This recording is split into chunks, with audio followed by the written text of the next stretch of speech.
Saludos. La Municipalidad Provincial de Arequipa, a través de la Gerencia del Centro Histórico y Zona Monumental y la Biblioteca Pública Municipal, continuamos con las tertulias del patrimonio en el mes de agosto, en el mes jubilar de la ciudad de Arequipa.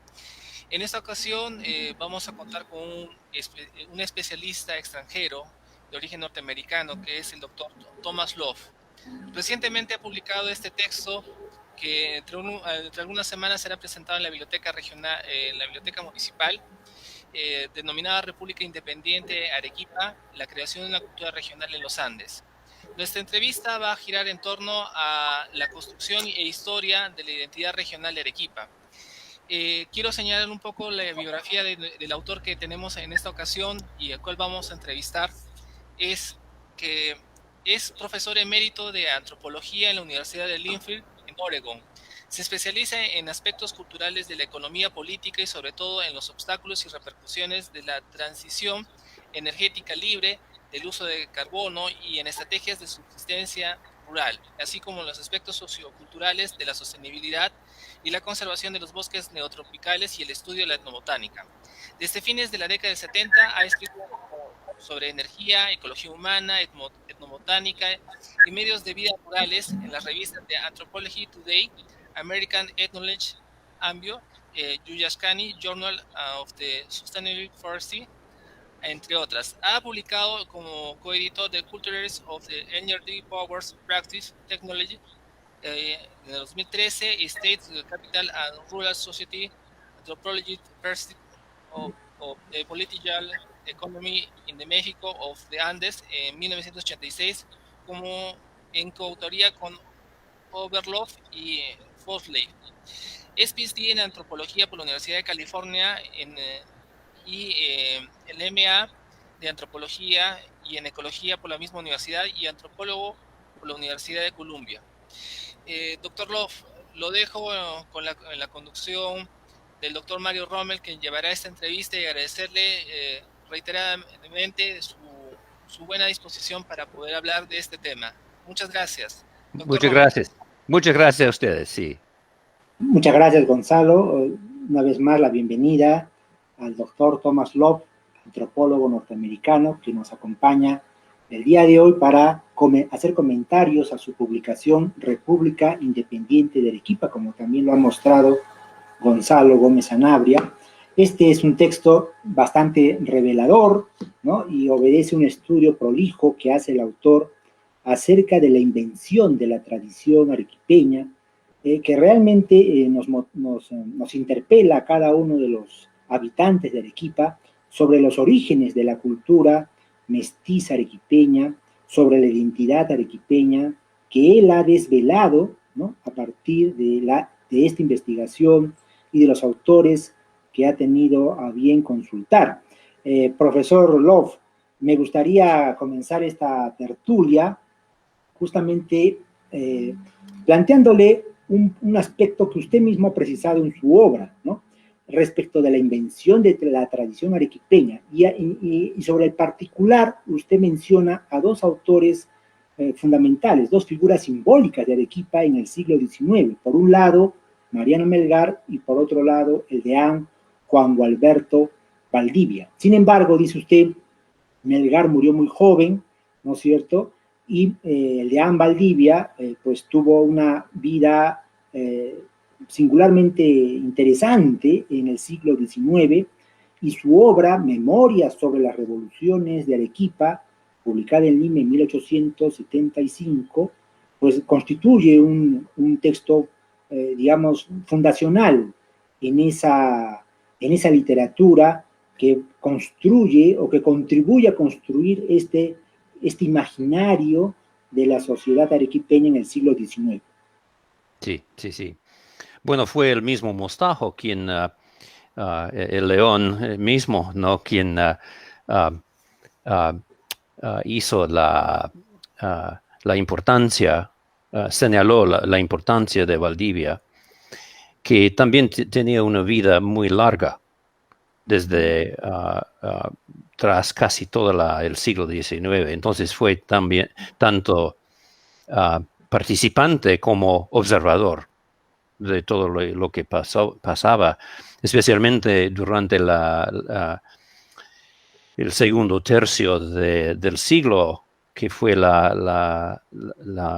periodo más activo políticamente de Arequipa como república independiente, verdadero políticamente hablando, ¿no? Es por eso que son los años 1860, 67, cuando llegó el ferrocarril, cuando hubo el terremoto de 68, y el sociólogo e historiador Juan Carpio Muñoz, bien conocido, ha documentado toda esa época en su obra magnífica, El Texao. Pero entonces de ahí se forjó el espíritu revolucionario de los arequipeños. Exactamente, profesor, si me lo permite, Sí, justamente sí. usted habla del espíritu revolucionario, y volviendo a las figuras de Mariano Melgar y el Deán Valdivia, pues Melgar representa, ¿no?, esa figura, ¿no?, simbólica para el periodo de la emancipación. De hecho, a propósito del centenario de la independencia, hemos podido revisar periódicos que circulan en Arequipa, como el diario El Deber, un diario católico, el 28 de julio de 1921, en su portada aparece, ¿no?, el retrato de Mariano Melgar, figura simbólica para la época de la emancipación, sin duda, ¿no? Sí, claro, hay otros actores políticos que jugaron también un papel importante en ese periodo previo a la independencia, pero Melgar representa un ícono. Y en cuanto, como usted decía, a las llamadas revoluciones de Arequipa, ¿no?, la figura símbolo del deán Juan Gualberto Valdivia viene a ser la figura símbolo propiamente del periodo republicano en el siglo XIX, ¿no?, porque él representa a ese activista político, ¿no?, a ese activista político que se asocia a los caudillos militares de la época, como Nieto, como Santa Cruz, como Castilla, ¿no?, para justamente coadyuvar o participar de esas causas. Les conoció, sí. Les conoció el mismo Valdivia, sí. En ese sentido, ¿en cuánto se corresponde a la realidad, o mejor dicho, en cuánto contribuye ese discurso en cuánto contribuye ese discurso al imaginario de la comunidad arequipeña como una república que fue determinante, Arequipa determinante en el siglo XIX, ¿no? Sí. Bueno, a mi parecer es el mismo Valdivia, basándome en Mostajo mayormente, es el mismo Valdivia que inserta esa nota popular, democrática, del pueblo, voz del pueblo, articulaba ese sentido de participación, de ciudadanía real, verdadero del pueblo arequipeño, en una sociedad bien marcada, mucho de clases sociales, distinciones de clases muy fuertes, ¿no? En este contexto, Valdivia es una nota sumamente democrática, populista. Y lo importante para mí es que se ve que es cada generación, tocamos esto ayer en la presentación, es cada generación que interpreta la herencia que han recibido. Es el deber de la generación actual, igual, ¿no? Entonces, importante es reconocer la obra y el papel que jugó tanto Mostajo, que está recién surgiendo, pero el Jorge Polar. A mi parecer es Jorge Polar que realmente fundamenta este sentimiento avanzada y lanzada por Valdivia.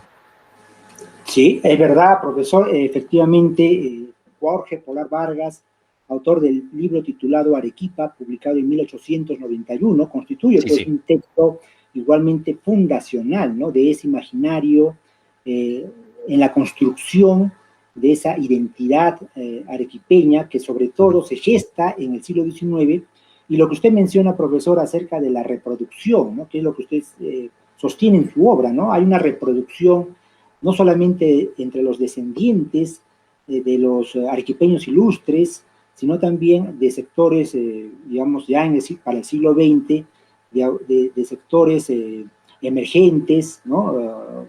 Que también se han ocupado de estos temas y que han seguido reproduciendo y reafirmando, ¿no es cierto?, esos valores cívicos de Arequipa para el siglo XIX y también para el siglo XX. Una nota sumamente importante, doctor, porque siendo un antropólogo hay que dar cuenta y reconocer el papel de las instituciones de esa época. Y eso me dio cierta sorpresa en darme cuenta de que fue el Colegio de la Independencia que fundó y la San Agustín, la Universidad de San Agustín, bien vinculados por Valdivia, no, lanzados por Valdivia en esa época, 1820, que Jorge Polar dirigió, entonces, por muchos años en la UNSA. Entonces, varias generaciones de arequipeños salieron de la cuna de esa mentalidad de regionalista en esas instituciones. Igual su institución de usted, la Biblioteca Municipal, el mismo César Atahualpa Rodríguez, que encabezó la biblioteca allí en esos años, ¿no? Fueron no solo individuos, sino instituciones y a la vez un pueblo bastante literato, educado, podían leer. Y entonces circulaban esas ideas en forma no solo oral y popular en este sentido, sino escrita. Esa diferencia de otros regionalismos, creo, en el país, ¿no cree?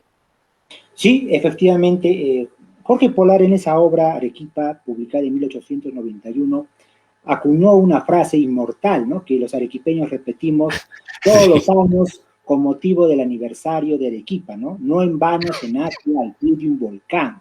Porque, ¿qué connotación, profesor, le atribuye usted a esa expresión de Jorge Polar, ¿no? Porque ya de por sí da a entender que las personas nacidas al pie del Misti son personas con características especiales, con atributos especiales. Sí. No, la cosa interesante es que son referencias telúricas, es decir, sus características de los arequipeños son ligados estrechamente a su campiña, a su misti, a su agua cristalina, a su sol, ¿no? Entonces son aspectos muy particulares a la zona, al oasis de ese pueblo, ¿no? Y eso, a mi parecer, es sumamente importante porque implica que ningún otro peruano en otra región, en otro sitio, y especialmente en Lima, tienen las mismas características porque son anclados en la misma geografía, en la misma la misma tierra. No hay otro Misti, no hay otro Campiña. No, entonces son muy específicas, ¿no?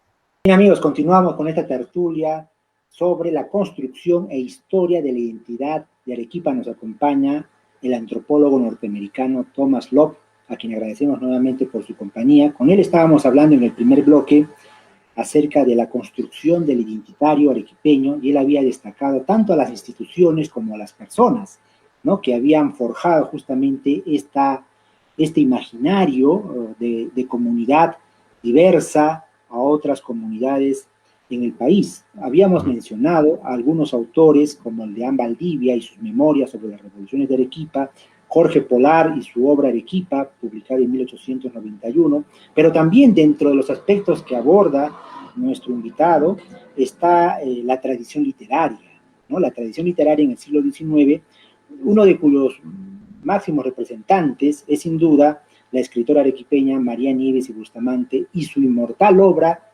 Jorge o el Hijo del Pueblo, ¿no? Sí. Publicada en 1892, esta novela que está recreada justamente sobre la base de una revolución que protagoniza Arequipa entre los años 1856, 57, 58, ¿no? Profesor, díganos, por ejemplo, desde la tradición literaria, ¿cómo se ha contribuido también a forjar esta comunidad imaginaria de la Arequipa republicana independiente? Sí, sí. Bueno, María Nieves es muy interesante. No estoy muy, no es muy profundo mi conocimiento de su obra, que principalmente es esa novela, ¿no? Pero en esta obra captura este sentido revolucionario, ¿no? En otro registro que Valdivia, pero la misma insurrección, revolución sangriente. Olvidemos en nuestra época cuán sangrienta fue esa revolución. Miles de personas muertas, ¿no? Y eso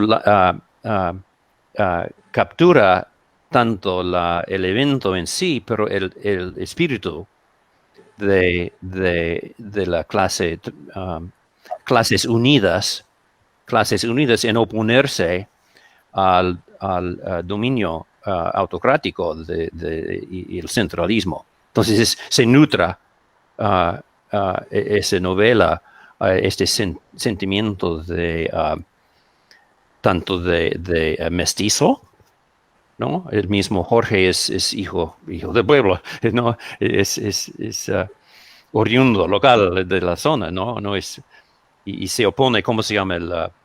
El amante, ¿cómo es el?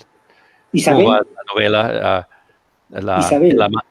Sí, y se casa con el, ¿cómo se llama el tipo? Se llama con el, que no fue su amante realmente, no le amó ella, fue Jorge que se muere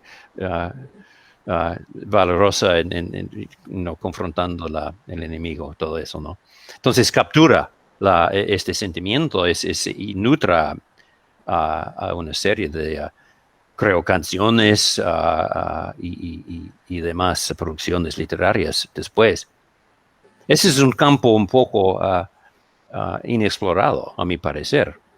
¿No? ¿Qué piensa usted? Es verdad, hay una tradición literaria pues que está gestada no solamente en la novela, sino también en la poesía, ¿no? Por ejemplo, otra obra importante de esa época es Lira Arequipeña, ¿no?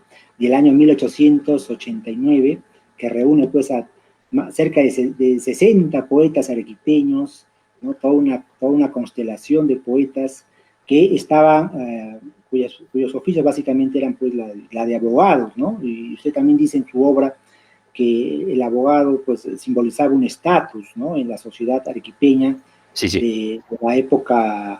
De la época virreinal y también de la época republicana, ¿no es cierto? Sí. Y por supuesto, justamente esos abogados, sacerdotes, esos profesionales, luego serán reconocidos por las propias instituciones, y habría que mencionar que hacia 1891, siendo alcalde de Arequipa Diego Macías y Calle, se crea la Galería de Arequipeños Ilustres, ¿no? Ya se comienza a crear la Galería de Arequipeños Ilustres, que a la fecha administra el Museo Histórico Municipal de Arequipa. Por ejemplo, contar con una galería de arequipeños ilustres, ¿cómo se puede interpretar, ¿no? Que un pueblo como Arequipa, para fines del siglo XIX, ya haya formado o comenzado, mejor dicho, a formar su galería de arequipeños ilustres? Sí. Y no, es increíble la producción cultural que se dio en ese entonces, ¿no? Y las décadas del siglo XX, de las primeras décadas del siglo XX, ¿no? No, es increíble y diversa. No es solo una nota, sino Percy Gibson, por ejemplo, toca o entrelace con ese sentimiento regional, pero también tiene sus propios fines en su poesía. El Atahualpa, César Atahualpa Rodríguez, ¿no? También una nota regionalista, pero no es solo esta, ¿no? Son figuras mucho más importantes que un mero regionalismo. Es por eso que tienen, digamos, auge más amplio vale la pena seguir leyéndoles. No es solo cuestión histórica o no es una tradición viva. Y fueron las interrupciones en el siglo XX de la depresión, de la Segunda Guerra, de la globalización, que interrumpieron este río, por decir, toda esta herencia tan rica, porque emigraron.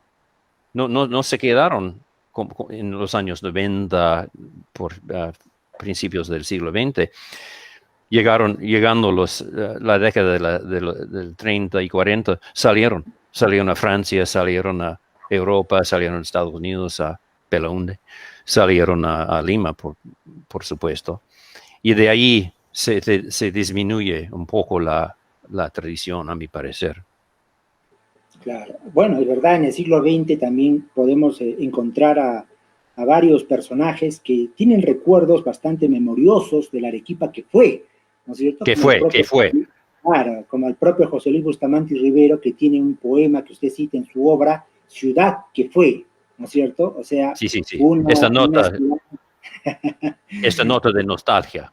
Esa nota de nostalgia, efectivamente, se puede advertir en la producción de Víctor Andrés Belaúnde, de Bustamante Rivero, de Mario Polar Ugarteche, ¿no? Y que se ve del propio Teodoro Núñez Ureta, por ejemplo, que se ve reproducida, o se ve reflejada, mejor dicho, en su obra pictórica, en sus acuarelas, ¿no es cierto?, en sus estampas, que han quedado, pues, grabadas como estampas centenarias, estampas que recrean una Arequipa que para la segunda mitad del siglo XX ya está en proceso de cambio, ¿no? En proceso de cambio debido a las nuevas tecnologías que también aparecen en las propias sociedades, de la cual nosotros como ciudad tampoco somos ajenos, ¿no?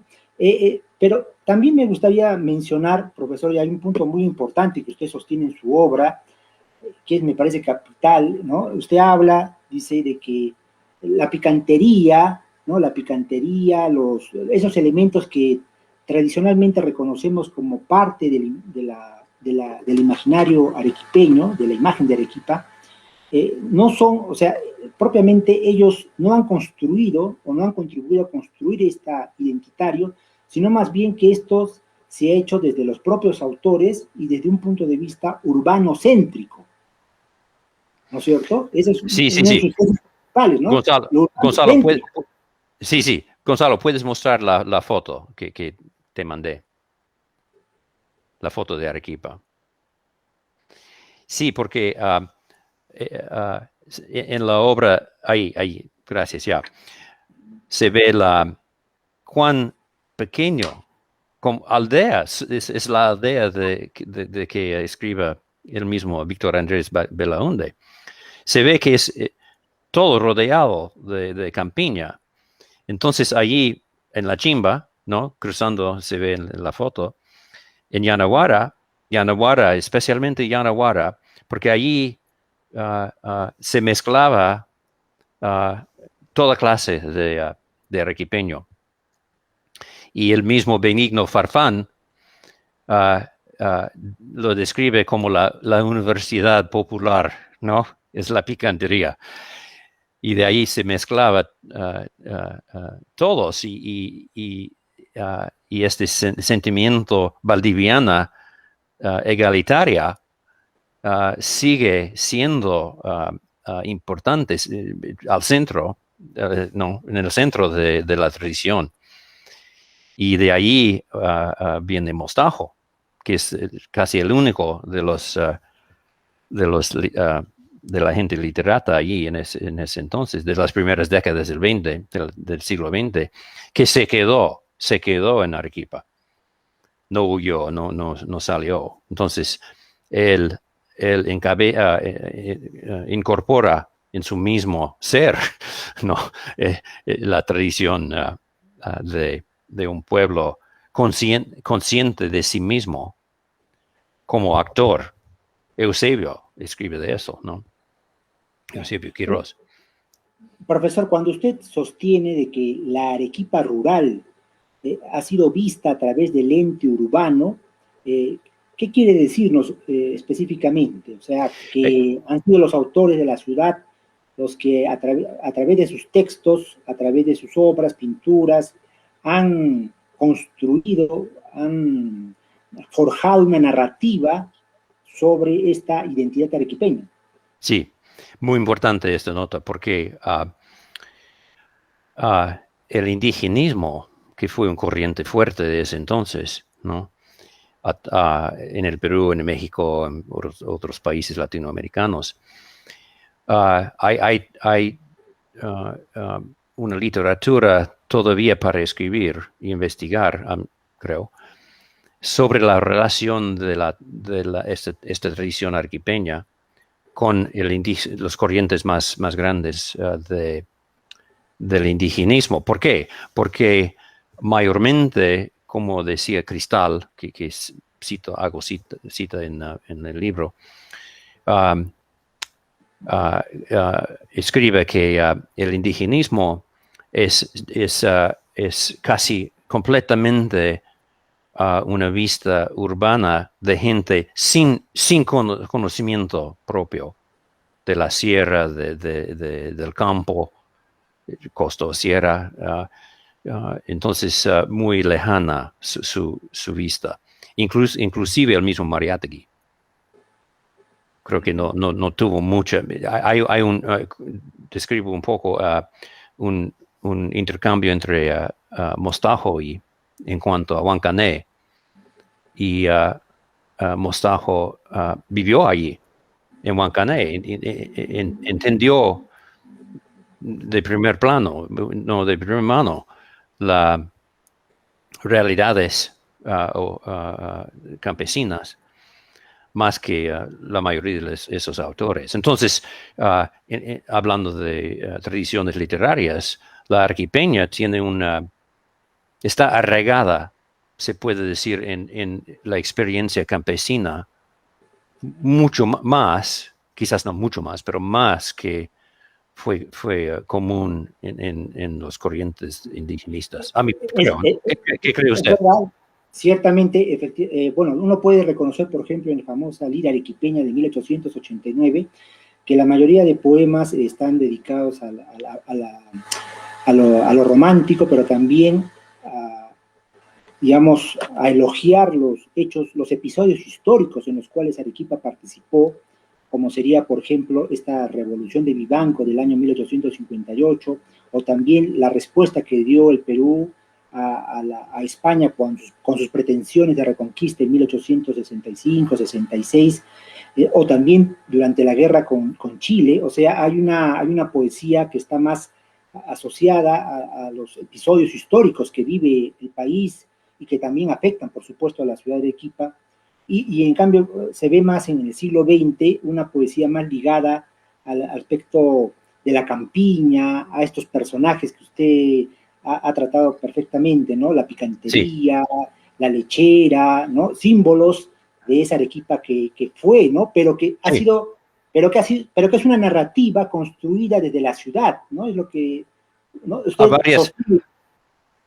a varias cuadras de la Plaza Mayor, de la Plaza de Armas, tan cerca, tan pequeña, tan viva, tan de aldea, como decía Belaunde, ¿no? Claro, era una aldea la ciudad de Arequipa, efectivamente, pero ¿en qué medida, por ejemplo, esta narrativa, este discurso que usted menciona, sostiene, este discurso construido por los intelectuales de la ciudad, de la urbe, a través de sus obras, han reflejado con de manera fidedigna lo que era pues la vida en el campo, o lo que eran estos elementos que, como la picantería, por ejemplo, ¿no? Porque usted dice que la picantería por sí misma no es que haya contribuido a forjar esa identidad, sino que han sido los autores, con sus discursos, ¿no? Los que han incorporado esos elementos digamos, al imaginario y a la propia historia de la ciudad. Sí, se acercaron a esa experiencia rural tan cerca, pero no, salvo Mostajo, creo, ningunos realmente tenían raíces actualmente rurales. Entonces, y eso vale más investigación por parte de arequipeños, ¿no? Y del papel de la vida rural allí. Porque se da una nota de objetivizar al pueblo del campo. Ese es el folclore. Esa es una cosa muy interesante para los de la audiencia. ¿Por qué no hay un museo de folclore en Arequipa? Bien, amigos, continuamos conversando con el antropólogo norteamericano Thomas Lopp. Tenemos el privilegio de contar con su presencia y poder hablar junto con él acerca de la República Independiente de Arequipa, que es la última publicación, que la tenemos aquí para todos ustedes. Próximamente también la vamos a presentar con la Biblioteca Pública Municipal, estén atentos. Bueno, en los bloques anteriores hemos desarrollado algunas ideas de este libro que realmente es cautivante y que tiene propuestas y planteamientos muy novedosos, muy interesantes, ¿no? Que vale la pena seguir profundizando. Por ejemplo, se había dicho en el bloque anterior de que esta construcción del imaginario arequipeño se hace desde la urbe, desde la ciudad, ¿no?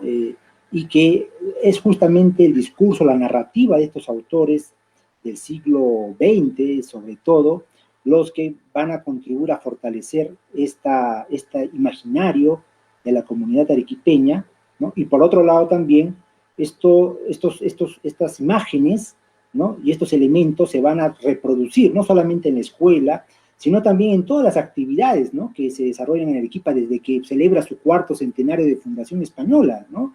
A partir de 1940, de manera consecutiva en adelante y hasta hoy, ¿no? Hay elementos que son, pues, imágenes muy, muy representativas de Arequipa, que es su identidad, viene a ser, según nuestro invitado, la identidad regional moderna, que iría de 1890 hasta 1960, ¿no? Ese periodo en que se construye esta identidad regional moderna. Pero también se sostiene, profesor, que tenemos una identidad mestiza. ¿Cuál es su opinión al respecto de la identidad cultural mestiza de Arequipa, que es una teoría que expuso el año 90 nuestro querido amigo, el doctor Eusebio Quiroz Soldán? Sí.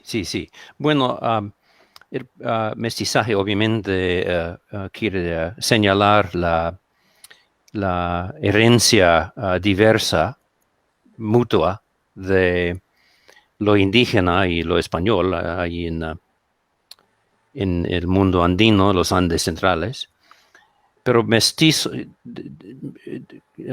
mucho depende de quién está hablando del mestizaje. Porque mestizo es un concepto muy ambiguo y por ende muy útil. Porque uno puede señalar con mestizo que es una persona una persona con herencia mayormente española, pero con índices de una vida rural, una vida campesina, una vida indígena. Pero o puede decir mestizo, depende de quién está hablando o escribiendo. Mestizo puede indicar una persona de origen indígena que está recién saliendo al mundo mayor y español. De ahí viene toda una gama de términos, y ustedes saben mucho más que yo. Cholo, indio, etcétera, etcétera, ¿no? Todo, pero también, todo profesor, bajo la paraguas de mestizo, ¿no? así Mestizo, es, pero también es muy amplio, es verdad, es un término muy amplio, bastante ambiguo, pero en el caso de la propuesta del doctor Eusebio era ese mestizaje cultural que se manifiesta, por ejemplo, en la música, que se manifiesta en la danza, que se manifiesta en la cocina, ¿no? En la gastronomía, es decir, llega a la conclusión de que el mestizaje está digamos, se hace evidente en todas esas manifestaciones culturales que se han gestado pues a lo largo de la historia, ¿no? Y eso usted más bien en su obra, profesor, habla de la ciudadanía. ¿Qué tan importante fue esta categoría social de ciudadanía para la Arequipa republicana? Sí, porque esa comunidad imaginada, esa república independiente, ¿no? Es una mentalidad que en que todos de varios orígenes, rural, urbano, de varios orígenes sociales, de clase, podían y pueden participar como co-ciudadanos. Esa es la nota más importante, creo que la gente de cualquier origen social en Arequipa forma parte de una comunidad imaginada. Por eso, retomando el tema del segundo bloque, por eso no hay museo de folclore, porque hablar de folclore es objetivizar a cierta categoría de gente, ¿no? Oh, interesante su folclore, ¿no? No, es un sentimiento viva y compuesta por todos los elementos de la sociedad regional. El tema, creo, más importante es que se formó esta identidad mestiza arequipeña, regional, en un contexto de nación de otros pueblos, no de otras regiones. Porque ser arequipeño implica no ser puneño o no ser gente de Lima. Y eso tiene un aspecto geográfico a la vez. Creo que al centro, al núcleo de esa identidad arequipeña es este sentido de estar entre opuestas. Por eso el dicho de ustedes famoso, ni grande ni pequeño, ni chicha ni limonada, ¿no? Es decir, entre dos polos opuestos, ni costa ni sierra, ¿no? Ni Lima ni Puno, ¿no? Es entre esos. Y de ahí, en este espacio mental, se puede decir, cultural, se forma, ¿no? Esa identidad. Entonces, mestizaje es una manera de hablar en los términos coloniales, raciales, de esta identidad, pero no es racial, es mucho más, es regional, claro, ¿no? Yeah. Claro, es una identidad y un mestizaje cultural mucho más amplio. Y a propósito de lo que usted decía, profesor, ¿no? Hay dos expresiones bien conocidas, una atribuida al que fuera cardenal del Perú, Juan Landázuri Ricketts, que decía que Arequipa no era costa ni sierra, sino cuesta, o la que decía, por ejemplo, o la que se atribuye, no se atribuye, sino que la dice el propio Víctor Andrés Belaúnde en sus memorias, ¿no? Cuando dice, en Arequipa todos somos hidalgos como el rey, dineros menos, para justamente... Dineros menos. justamente para poder sí. presentar a una sociedad, digamos, igualitaria, de ciudadanos, ¿no es cierto? Sí. De ciudadanos que son conscientes de sus derechos y deberes. Y a propósito de eso, profesor, ¿por qué República Independiente? Usted, bueno, titula la obra República Independiente, y acá en Arequipa también, ¿no? Se habla de la República Independiente. ¿Qué asidero tiene esa afirmación de República Independiente con relación a lo que usted ha investigado? No entiendo exactamente la pregunta, O sea, disculpa. la afirmación de República Independiente de Arequipa, ¿qué fundamento tiene, ¿no? Respecto de lo que usted ha investigado acerca de la formación de la identidad arequipeña, de su imaginario colectivo? Sí, bueno, no tengo mi pasaporte ni mi moneda del banco y todo eso, ¿no? Que ha salido, ¿no? Llegué a conocer al periodista, ¿cómo se llama? Está en el libro, que creó el pasaporte. Pero no, es una manera de captar ese sentimiento, ¿no? República Independiente. Y lo importante es que tiene contextos mucho más amplios que solamente el siglo XIX, la tradición valdiviana y de Mostajo. Es mucho más. Por eso que, Gonzalo, ¿puedes mostrar la otra foto gráfico, el otro gráfico? Porque tiene raíces muy profundos y ahí, interesantemente, cierto mestizaje, es decir, la orientación fundamentalmente altiplánica de Arequipa desde antes de los incas, ¿no? De ahí se puede ver, esas son intendencias del virreinato del Perú a vísperas de la independencia, estando en el bicentenario ahora.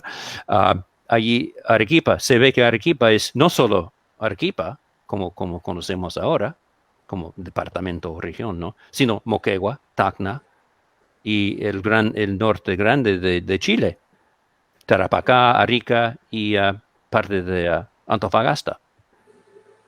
Todo eso era Arequipa. Y el estimado amigo Bustinza, Julio Bustinza,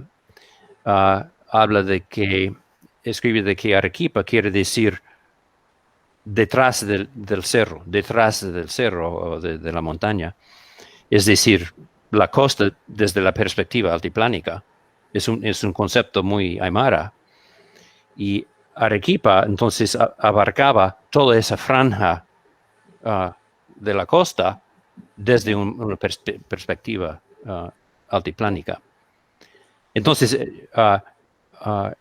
fue el régimen colonial basado estrictamente, realmente, en estos circuitos comerciales y culturales, sociales, políticos, de altiplano costa que atravesaba Arequipa como representa. Lo que habría, tal vez, profesor, es muy, muy importante. Sí, muy importante, profesor, lo que usted menciona. Tal vez lo que habría que precisar ya para ir terminando esta interesante tertulia es que también hablamos de una región del surandino, ¿no es cierto?, que va más allá, que involucra otras regiones del sur del país, ¿no?, de lo que usted también llama los Andes centrales, ¿no? Es decir, ¿no?, o sea, va más allá de lo que geográficamente conocemos hoy como jurisdicción de la región Arequipa o de la ciudad de Arequipa, por las muchas relaciones culturales, comerciales, económicas que había hasta el Alto Perú, actual Bolivia. Sí. Y intentaron conservarlo con la Confederación Perú-Bolivia, ¿no? Pero fracasó esto, ¿no? Y realmente para Arequipa fue una crisis, un declive a partir de fines de la colonia, cuando decidió la corona dividir al virreinato en Perú y la Argentina. Muy bien, profesor, muchas gracias. Profesor, le agradecemos muchísimo porque nos ha acompañado el día de hoy. Ha sido muy interesante esta conversación. Seguramente los amigos que siempre nos siguen han gustado mucho de esta conversación, de sus aportes, por supuesto. A todos ustedes también invitarlos, como siempre, a que nos sigan acompañando. Nuestro próximo invitado será el doctor Eusebio Quiroga Soldán, con quien vamos a conversar sobre la identidad mestiza de Arequipa. Agradecer, como siempre, a la Asociación Peruana de Estudiantes de Historia y, por supuesto, a nuestro invitado, el antropólogo norteamericano Thomas Love, ¿no? Por este importante libro del cual hemos comentado el día de hoy, que es ampliamente recomendable, República Independiente de Arequipa. Muchas gracias, profesor. Muchas gracias por sus comentarios tan amoroso. Y, doctor, un placer enorme. Gonzalo, gracias. Gracias. Con ustedes nos vemos la próxima semana.